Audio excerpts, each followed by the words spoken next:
हा बकासूरच्या बघा करून त्यानं नावात उपाला आलेलं दिसून गेलं आपला.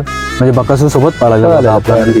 बकासूर बरोबर पळून पहिल्याच मैदानात 1 नंबर केलं 50-50 1 नंबर केलेला. बकासूर बद्दल काय सांगाल? बकासूर देखील या मैदानामध्ये होता. बकासूर याचा गुरु आहे.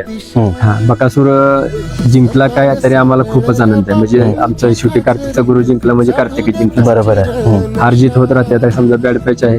कार्तिकला तर 2 मैदानात सलग मार खाल्ला. त्यानंतर त्याने 1 नंबर केला. तसं बकासूरचा असा विषय की ज्या दिवशी बकासूर फुली बोट करते त्या दिवशी बकासूर 1 नंबर करून दाखवतो. बकासूर हा महाराष्ट्राचा लाडका आहे. देव आहे त्याच्याशी तुलना कुणाशी होऊ शकत नाही असा विषय. ते तर आहेच. पण आज कार्तिकने मी म्हणेल गुरु जरी बकासूर असला तरी शिष्य आपला कार्तिक आहे. त्याने आज 1 नंबरचं मानकरी या मैदानामध्ये, ज्या मैदानामध्ये गुरु होते त्या मैदानामध्ये शिष्य देखील होते आणि शिष्य 1 नंबरचे मानकरी झालेले आहेत.